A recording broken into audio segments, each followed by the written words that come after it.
เสาหานี่เขาห่วมมิทานประธานสหพันธ์ดอกปีกไก่แขวงสวรรณเขตภาคส่วนผู้ประกอบการที่ให้การสนับสนุนและนักกีฬาเขาห่วมท่านพุทธมีไซพันธนาลัยประธานสหพันธ์ดอกปีกไก่แขวงมีคำเห็นเปิดการแข่งขันกีฬาดอกปีกไก่ครั้งนี้ว่าในระยะ5 ปีผ่านมาเดินดอกปีกไก่มาริดาเป็นสถานที่หนึ่งในแขวงสวรรณเขตที่ให้นักกีฬาดอกปีกไก่ภายในแขวงได้มาออกกำลังกาย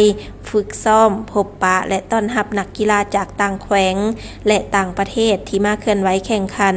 อยู่แขวงสวรรณเขตยิ่งกว่านั้นเดินดอกปีกไก่มาริดายังเป็นบ่อนสร้างและพัฒนานักกีฬาหุ่นใหม่เพื่อเป็นตัวแทนให้แขวงสวรรณเขตเข้าร่วมการแข่งขันในรายการต่างๆทั้งภายในและต่างประเทศในการจัดการแข่งขันครั้งนี้ถือเป็นระยะเวลาพอดีกับสหพันธ์ดอกปีกไก่แขวงกำลังกะเกียมและฝึกซ้อมนักกีฬาของแขวงที่จะไปร่วมการแข่งขันกีฬาแห่งชาติครั้งที่12ที่จะจัดขึ้นในระหว่างเดือนพฤศจิกายนปี2025ที่นครหลวงเวียงจันทร์ซึ่งเป็นโอกาสที่ดีสำหรับนักกีฬาที่จะไปร่วมการแข่งขันรายการดังกล่าวได้มีเวทีการแข่งขันก่อนไปร่วมการแข่งขันกีฬาแห่งชาติพร้อมแสดงความย่องเยาสมเชยผู้บริหารเดินดอกปีกไก่มาริดาที่มีส่วนร่วมในการสร้างและพัฒนากีฬาดอกปีกไก่ของแขวงสวรรณเขตให้มีความก้าวหน้าและสามารถเข้าแข่งขันรายการต่างๆที่จัดขึ้นบ่ว่าจะเป็นภายในหรือต่างประเทศในงานครั้งนี้ได้มีนักธุรกิจประกอบส่วนคือบริษัทเบียร์ลาวประกอบส่วน13 ล้านกีบเดินดอกปีกไก่มาริดา5 ล้านกีบบริษัท VLP พัฒนาก่อสร้างจำกัด5 ล้านกีบธนาคาร ST สาขาสวรรณเขต3 ล้านกีบท่านทวีวงศ์อินสวัสดิ์1 ล้านกีบท่านศรีธรรมะบุญมีไซ5 แสนกีบสำหรับการแข่งขันครั้งนี้มี 4 ประเภทคือสายมือใหม่หรือสาย BG ประเภทคู่บ่จำกัดเพศมีนักกีฬาเข้าร่วม48 คนสายอาวุโสขอหรือสาย S ประเภทคู่บ่จำกัดเพศมีนักกีฬาเข้าร่วม54 คนสายอาวุโสกหรือสาย N ประเภทคู่บ่จำกัดเพศมีนักกีฬาเข้าร่วม38 คนและสายสาวหนุ่มหรือสาย PN ประเภทคู่บ่จำกัดเพศมีนักกีฬาเข้าร่วม12 คนรวมนักกีฬาเข้าร่วมทั้งหมด152 คนยิง18 คนส่วนการแข่งขันในครั้งนี้ใส่กติกาคือในรอบคัดเลือกใส่เพียง1 เกมเอาคะแนน30 แต้ม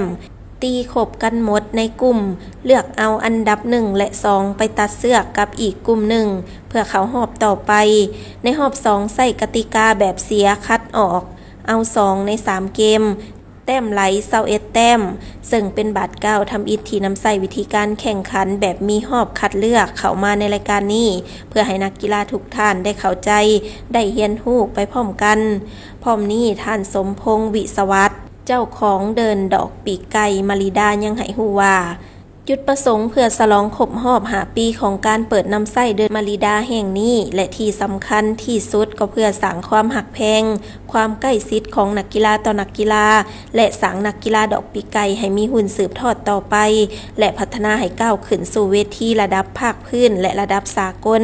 พร้อมทั้งดึงเอาเยาวชนสาวหนุ่มให้หันมาเล่นกีฬาออกกำลังกายหลีกเว้นสิ่งเสพติดและอบายมุขอีกทั้งเสริมสร้างสุขภาพให้แข็งแรงเป็นกำลังของชาติในอนาคตซึ่งตลอดการเปิดบริการเดินดอกปีกไก่ตลอดระยะ5 ปีมานี้ก็มีผลตอบรับจากผู้มาใช้บริการในระดับที่ดีพร้อมนั้นท่านยังได้เชิญชวนให้ทุกเพศทุกวัยหันมาเล่นกีฬาให้หลายและกีฬาดอกปีกไก่ก็เป็นทางเลือกหนึ่งที่ดีการจัดงานในมือนี้เพื่อฉลองเพื่อครบรอบ5 ปีของเดินดอกมาริดาของเรานี้ที่ได้บริการมา5 ปีเนาะและก็จุดที่สำคัญก็คือเพื่อส่งเสริมนักกีฬาเลยนะให้มีรุ่นสืบต่อไปของกีฬาดอกปีกไก่เฮานี่ให้มีรุ่นสืบทอดเนาะแล้วก็เพื่อให้มีความก้าวหน้าแล้วก็ให้มีการพัฒนาฝีมือสู่ระดับภาคพื้นและระดับสากลที่สำคัญก็คือทางให้นักกีฬาและเด็กน้อยเยาวชนเท่านี้ทางไกลจากสิ่งเสพติดและอบายมุขและสิ่งสำคัญมีนักกีฬาได้เกิดขึ้นหลายเนาะนักกีฬาได้เกิดขึ้นหลายในการมาใช้บริการในเดินของเรานี่นะ จังฉะนั้นแหละเขาจึงเห็นความสำคัญนี่เขาจึงจัดงานนี่เกิดให้มันเกิดขึ้นนะอยากเชิญชวนสาวหนุ่มก็อยากเชิญชวนนักกีฬามือใหม่หรือผู้ที่คิดอยากจะเล่นเนาะหันมาเล่นกีฬาดอกปีไก่นี้ก็บ่แม่นเรื่องยากเนาะเพียงแต่ว่ามีใจมักก็ถือว่าเล่นได้เนาะอุปกรณ์หรือสิ่งต่างๆอยู่ในเดินเฮานี้มีความพร้อมในการรับใช้บริการสำหรับการแข่งขันในตลอดการดำเนินการแข่งขัน2วันนี้แม่นมีบรรยากาศอันฟุดฟื้นและเต็มไปด้วยความสามัคคีหักแพงทั้งผู้ชมผู้เชียร์และนักกีฬาส่วนผลการแข่งขันสามารถสรุปได้คือสาย BG หรือสายมือใหม่อันดับที่1ได้แก่นางน้ำเพชรและเท่าเกมหับเงินรางวัล3ล้านกีบพร้อมขัน2หน่วยอันดับที่2ท่านอาลงกฎและนางหลัดสดาพรจากแขวงมุกดาหารหับเงินรางวัล1 ล้าน5แสนกีบพร้อมขัน2หน่วยสาย S หรือสายอาวุโสขออันดับ1ท่านจันทะเฮืองไซและท่านสุภาพรหับเงินรางวัล3 ล้านกีบพร้อมขัน2หน่วยอันดับที่2ท่าวนาวาและท่าววายหับเงินรางวัล1 ล้าน5แสนกีบพร้อมขัน2หน่วยสายอาวุโสขออันดับที่1ท่านพงสุริพรหมณีและท่านธรรมศิลป์ภสวัสดิ์หับเงินรางวัล3 ล้านกีบพร้อมขัน2หน่วย